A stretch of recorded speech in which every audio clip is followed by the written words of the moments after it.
Assalamualaikum, selamat datang kembali di Guru Gembel Channel. 9 Agustus tahun 2025 terbitlah sebuah trailer film animasi karya anak bangsa Indonesia berjudul Merah Putih One for All. Walaupun masih dalam bentuk trailer, film ini nampaknya segera mendapatkan hujatan dan caci maki dari berbagai kalangan, dari orang biasa sampai selebriti. Bahkan konten-konten kreator berlomba-lomba untuk menunjukkan dan menegaskan serta menjelaskan bagaimana ceritanya film ini begitu buruknya. Dari mulai grafisnya, kemudian karakternya, suaranya, dan lain sebagainya itu kacau luar biasa.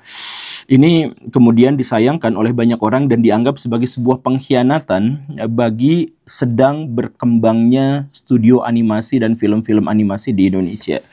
Begitu. Tetapi di video kali ini saya ingin menegaskan, saya ingin menjelaskan sesuatu yang sangat berseberangan, bahwa saya jelaskan film ini bersama trailernya itu dibuat oleh orang yang super jenius, hebat, luar biasa. Karena film ini ternyata memiliki begitu banyak simbol-simbol ideologis yang hanya dipahami oleh kalangan tertentu. Jadi buat Baraya yang suka dengan misteri, buat Baraya yang suka dengan konspirasi, Baraya harus simak video ini sampai tuntas karena akan ada penjelasan lengkap tentang film ini. Yaitu apa? Ini adalah sebuah film propaganda PKI, komunis. Kok bisa seperti itu? Simak videonya sampai tuntas, yuk kita mulai.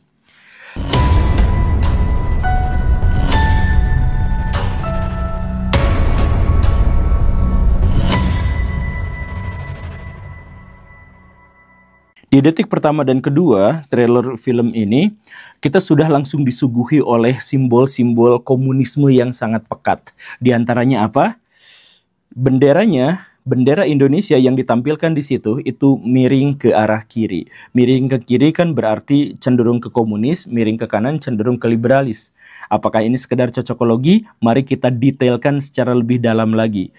Setelah diselidik-selidik menggunakan busur derajat, saya menemukan bahwa kemiringan yang dimaksud itu adalah 75 derajat. Apa kaitannya dengan angka 75? Kaitannya sangat jelas, karena 75 adalah angka yang menegaskan dan menjelaskan tentang betapa besar dan masa kejayaan PKI di Indonesia. Kalau misalkan Baraya lebih detail lagi, yuk simak, lihat baik-baik ya di sini ya.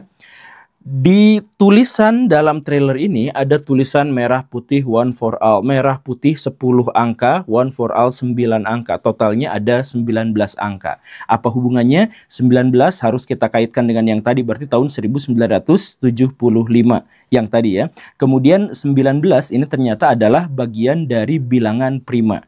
Bagian yang selalu atau angka yang selalu digunakan oleh orang-orang komunis kalau misalkan mau menggunakan kode-kode rahasia, menggunakan bilangan prima. Nah, kita lihat lagi, 19 itu adalah bilangan prima yang ke-8. Cocok atau tidak, nyambung atau tidak, tapi yang jelas anak-anak yang ditampilkan di bawahnya itu memang ada 8 orang. Dan dari 8 itu juga merepresentasikan Indonesia merdeka 80 tahun. Tapi ini kan bahasa mereka. Anak-anak yang ada 8 di bawahnya itu juga ternyata memiliki sedikit komposisi yang agak janggal. 8 yang dimaksud itu 5 untuk laki-laki dan 3 untuk perempuan. Jumlahnya berarti 53, dan 53 juga lagi-lagi adalah bilangan prima. Ini kebetulan atau tidak? 53 adalah bilangan prima ke-16. Jadi kalau misalkan kita hitung tahun 1975 yang tadi kita sebut angkanya sudah ketahuan. Kemudian kalau dikurangi 16 maka itu hasilnya adalah 1959. Itu adalah angka kejayaan komunis di Indonesia, di mana pada tahun itu Nasakom digelar di Indonesia, nasionalis agama komunis. Kemudian 4 pilar negara Indonesia itu komunis juga ada di dalamnya. 4 pilar yang dimaksud itu adalah kalangan agama, kalangan nasionalis, kalangan komunis, dan tentara. Itu juga sama Pak Karno langsung yang bikinnya seperti itu. Kemudian Indonesia juga pada waktu itu tergabung dengan blok kiri atau blok komunis, di mana bikin Jakarta Pyongyang, poros Jakarta Peking, dan lain sebagainya. Termasuk Indonesia pada waktu itu juga bikin acara-acara besar yang berhubungan dengan komunisme. Termasuk kita bikin Ganevo. Nah, tapi itu semuanya dimulai dari kejayaan komunis di Indonesia tahun 1959. Jadi, kalau 1975 dikurangi 16 itu, maka itu hasilnya adalah kejayaan komunis. Tapi kalau ditambahkan, itu berarti hasilnya tahun 1991. Itu adalah puncak kejayaan dari musuh-musuh komunis. Karena pada waktu itu tentara di zaman Orde Baru lagi kuat-kuatnya, kalangan Islamis lagi bangkit dengan ICMI dan lain-lainnya, Pak Harto sudah mulai berangkat haji pada tahun itu dan lain sebagainya. Jadi itu adalah puncak dari kejayaan musuh-musuh komunis. Makanya 1975 itu harus kita garis bawahi. Kalau misalkan ditambah dengan 16 atau dikurangi dengan 16, itu adalah hasilnya benar-benar polar gitu ya, terpisah dalam dua kutub yang berbeda. Makanya orang-orang komunis dalam hal ini tuh harus menegaskan itu. Makanya muncul dengan angka-angka ini. Dan Karubaraya masih menganggap ini sebagai sebuah kebetulan. Oke, kita lihat lagi komposisinya. Dari 8 anak yang dimaksud itu, dalam thriller 1-2 detik awal itu 6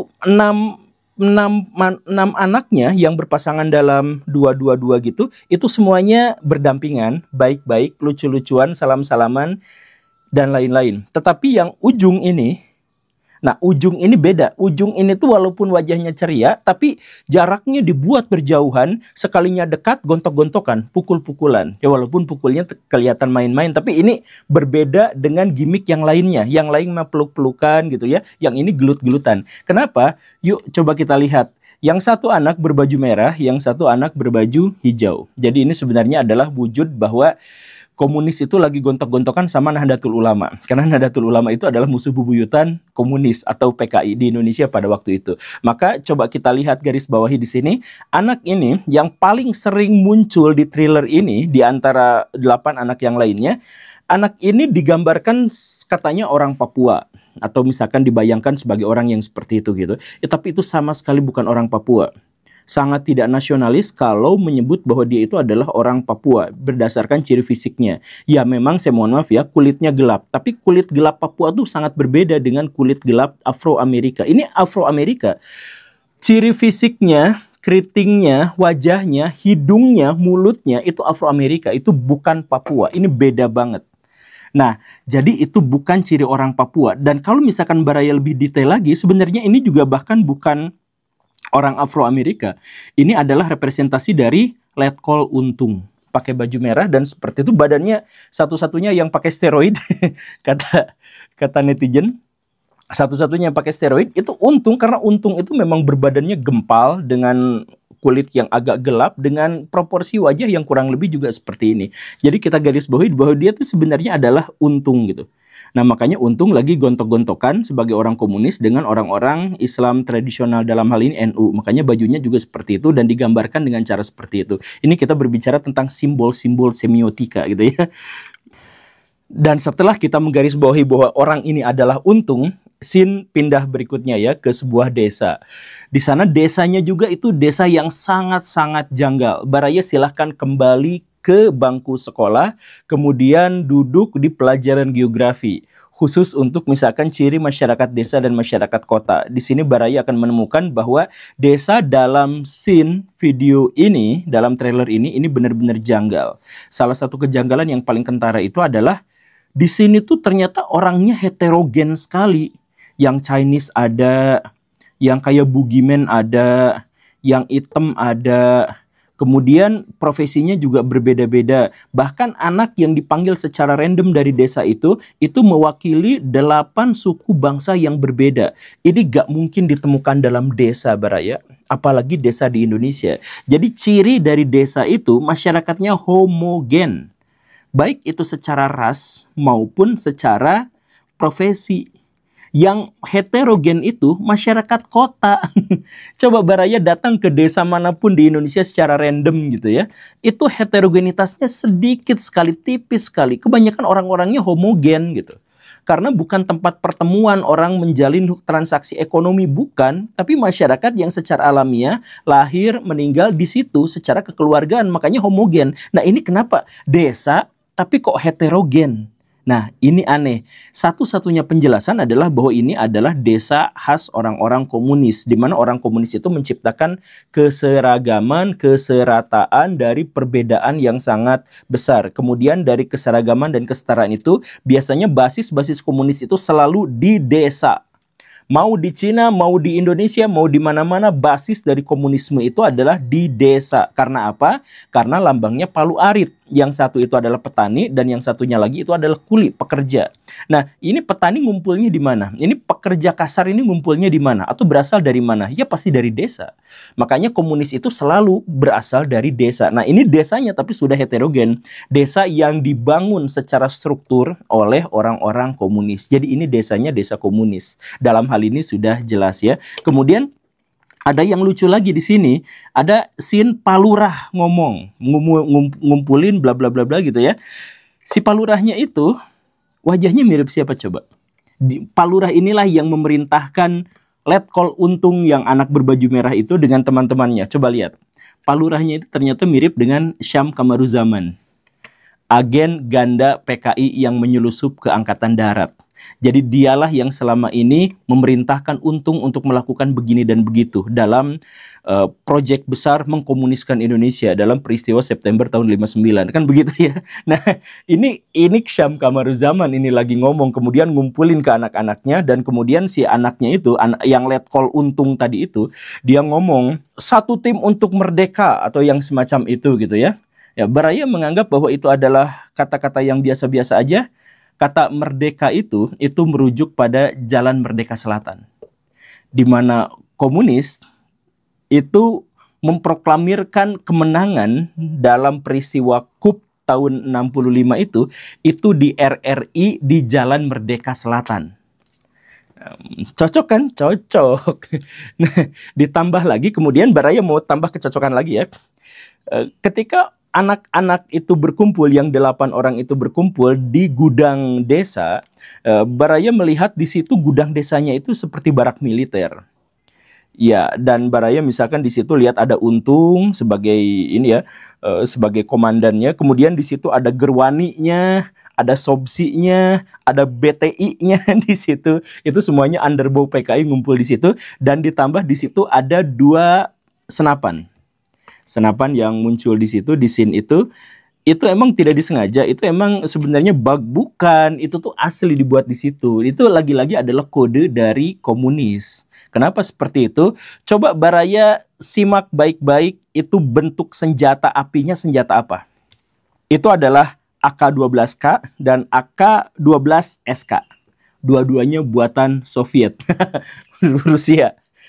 Jadi mereka itu untuk menciptakan sebuah gerakan yang akan dilaksanakan nanti tanggal 17 Agustus ya, bla bla bla segala rupa gitu. Itu mereka sudah mempersiapkan gudangnya, gudang senjatanya, dan senjatanya sudah disuplai oleh negara komunis paling kuat di dunia gitu. Jadi si Letkol Untungnya sudah mengumpulkan orang-orang dari Gerwani, dari BTI, dari mana-mana itu, semua underbow komunis itu untuk melakukan pemberontakan di tempat itu. Begitu kan? Nah, coba kita lihat scene berikutnya ya.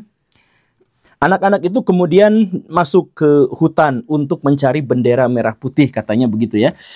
Tapi hutannya juga lagi-lagi ini janggal gitu ya. Janggal tuh dalam artian, di satu sisi hutan ini menunjukkan, hutan ini ada di pegunungan.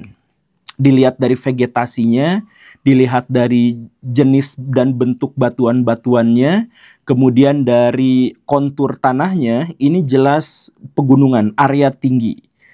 Termasuk nanti kemunculan hujan itu juga adalah hujan orografis, hujan gunung gitu ya, kelihatan banget di situ. Tapi yang membedakannya itu di situ tuh ada banjir. Banjir yang air sungai itu sampai menutup jalan, dan orang-orang yang di situ kebingungan, wah jalannya ketutup. Ini aneh, di gunung tuh gak bisa banjir, tapi di sini kenapa gunungnya kebanjiran? Nah, nampaknya ini disumbat. Artinya apa? Artinya orang-orang komunis pada waktu itu sedang mau melakukan pemberontakan, tapi tiba-tiba dihalangi oleh kelompok-kelompok yang ingin mempertahankan Indonesia dari upaya kudetanya komunis. Makanya orang-orang komunis pas mau jalan lah, kok di gunung kok tiba-tiba ada banjir yang seperti ini gitu ya. Kemudian langsung ada scene berikutnya di mana satu di antara anggota komunis itu jatuh kepleset, kepalanya kepentok, terus lehernya patah. Ya walaupun digambarkan tidak lehernya patah, tapi itu kedengaran suara patahan lehernya. Coba perhatikan. Bagaimana ini? Aduh. Kretek gitu ya. Kretek itu si leher patah itu. Kemudian sejak saat itu berkali-kali diulang. Ada repetisi menggunakan kata hati-hati, hati-hati, hati-hati gitu ya. Nah berarti pada zaman itu komunis itu memberontak ke Indonesia itu digagalkan, dipatahkan, lehernya dipatahkan. Nah, makanya nanti kalau akan ada pemberontakan berikutnya lagi, itu hati-hati, hati-hati, hati-hati. Dan kemudian tak lama setelah itu muncullah scene tentang ular. Itu ular apa? Ular piton. Seharusnya digambarkannya itu piton, tapi itu lebih mirip seperti lorengnya tentara. Jadi lorengnya tentara itulah yang membuat gerakan komunis itu tertahan. Siapa yang menemukan ular dan kemudian balik lagi? Yaitu dua orang itu kan, dua orang yang saya anggap itu sebagai representasi dari Yon 454 dan Yon 530.